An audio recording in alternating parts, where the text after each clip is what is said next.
Assalamualaikum warahmatullahi wabarakatuh. Perkenalkan, nama saya Devina dari Stasiun Kalimantan Toba.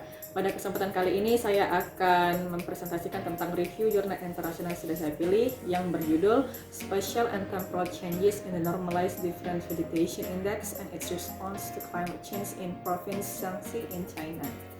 Dan penulisnya itu Feng Wang dan teman-teman, diterbitkan pada tahun 2020 dan termasuk dalam jurnal International Conference on Energy Materials and Environment Engineering. Adapun outline yang akan saya jelaskan, yang pertama ada pendahuluan, yang kedua ada data dan metode, yang ketiga ada pembahasan, dan yang keempat yaitu kesimpulan. Kita menuju yang pertama, yaitu adalah pendahuluan.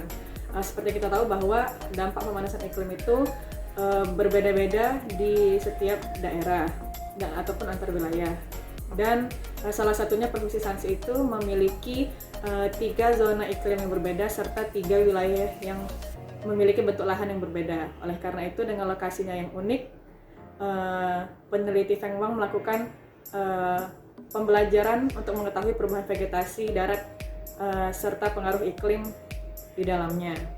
Dan penelitian ini melihat perubahan vegetasi di Provinsi Shaanxi terhadap perubahan iklim yang terjadi di daerah tersebut.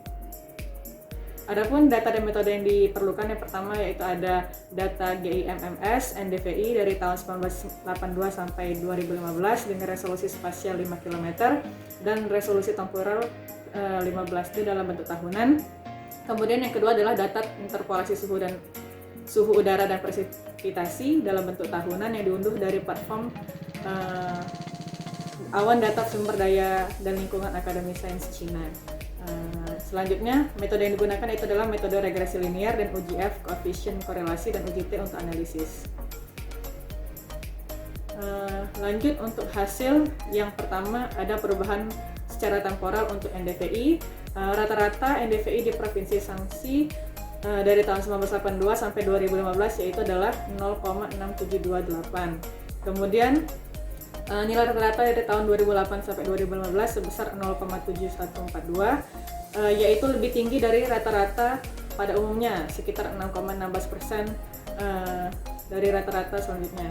Kemudian selama dalam penelitian ini ternyata NDVI Provinsi Shaanxi itu umumnya meningkat dengan tingkat peningkatan linear sebesar 0,002 yang menunjukkan bahwa akan terus meningkat di masa depan. Kemudian yang kedua yaitu adalah perubahan secara spasial dari NDVI. Hasil menunjukkan bahwa dari tahun 1982 sampai 2015 NDVI di Provinsi Shaanxi itu mengalami peningkatan, termasuk dalam peningkatan yang signifikan ataupun yang tidak signifikan sebesar 82,8% dari total luas Provinsi Shaanxi. Adapun peningkatan yang signifikan itu mencapai 62,55% dan merupakan hasil yang sangat besar hampir dari seluruh wilayah tersebut, hampir setengah.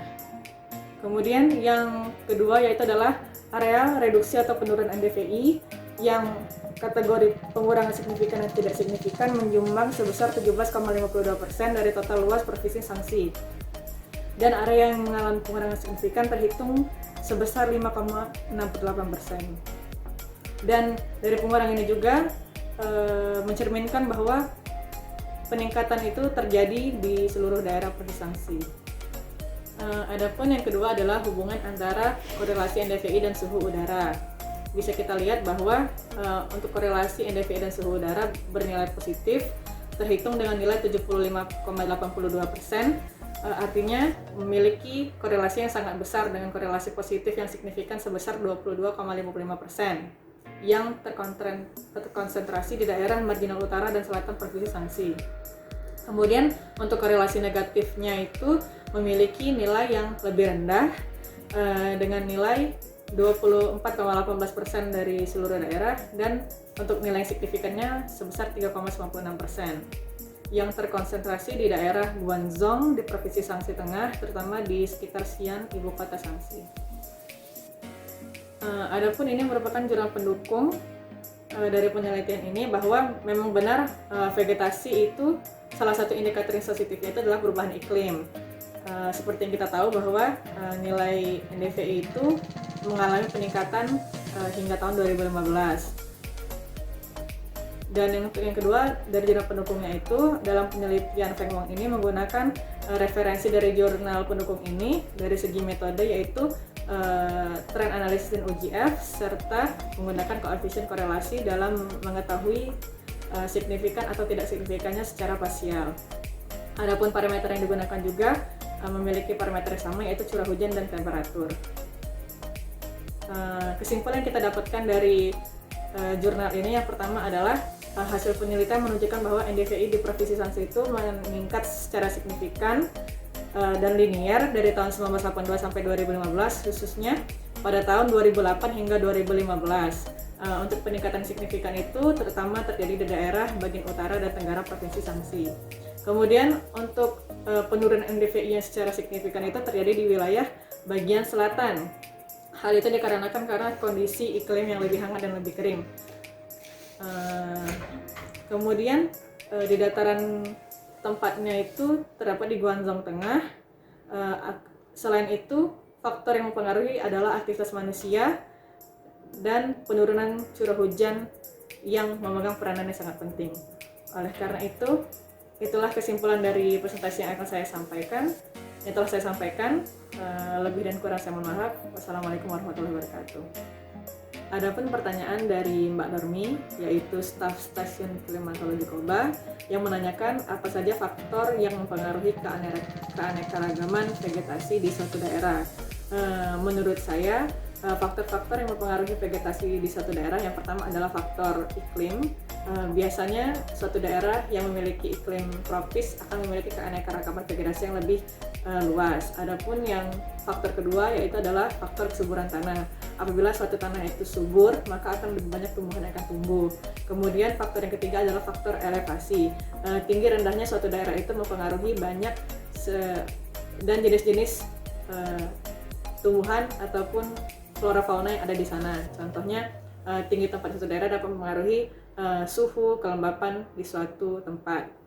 Adapun faktor yang keempat yaitu adalah faktor biologi. Maksud dalam faktor biologi di sini yaitu adalah makhluk hidup apa saja yang hidup di daerah tersebut. Misalnya di daerah tinggi itu apa saja, kemudian di rendah itu berbeda. Adapun pertanyaan selanjutnya yaitu dari Presri Simanjunta, yaitu staf stasiun klimatologi Koba, yang menanyakan apabila referensi dari jurnal Nesarif itu bisakah diaplikasikan di kehidupan nyata ataupun lingkungan kerja saya. Jawabannya saya jawab yaitu adalah pasti bisa, karena dari jurnal tersebut dapat saya jadikan acuan untuk saya dalam melakukan penelitian. Adapun data NDVI dapat saya ambil dari situs web yang ada di referensi jurnal tersebut, dan untuk data curah hujan dan suhu udara dapat saya ambil di stasiun tempat saya bekerja.